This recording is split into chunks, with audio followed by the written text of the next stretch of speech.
Hi there. In this video, I'll show you how to add an animation delay to the icons without the connector. So let's inspect this, and to enable the animation settings you need to use the connector.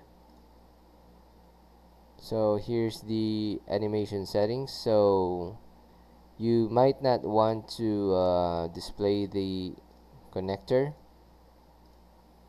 So one trick to that is set this connector width to 0, and you still can use the animation settings here. Let's just set this to 4 seconds just to see its effect. So let's see in the front end. So 1, 1002, 1003, 1004, and there you have it.